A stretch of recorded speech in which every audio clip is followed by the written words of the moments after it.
Ramogi en chenro mabro bedo ka dhi nyime kendo winjo ma okuom gigo ming'iyo oting'o ning'o wang'. Koro ka pok ipuonjore nino wang' ka pok ibiro e gweng'u temane kaka ichalo ning'o wang'i mondo mi ing'e ni to bro bedo machal nade. En chenro ma bro dhi nyime e gwenge mopogore opogore ka dhi nyime kotenore kod mande chenro mar ka obila e pacho kama ngima bad migawo mochung' ne tije obila geto mana ka obila 10,000 e kaunti ma Mombasa kod manok mag Rowere mano wuok oko.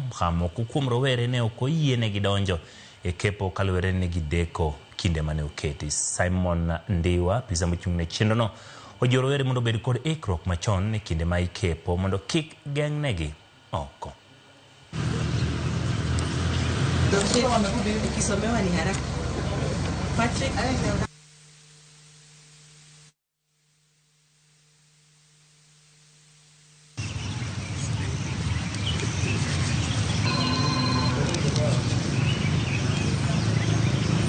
We started the recruitment exercise at 8.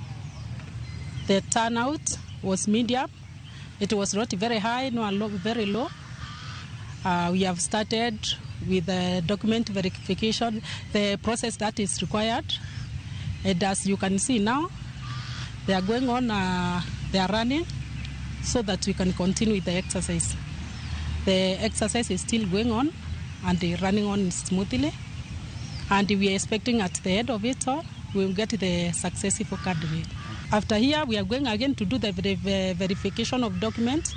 We are also going to do physical exercise and to check them.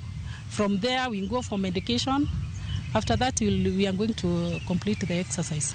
And the successful candidate, we are going to give them dinner.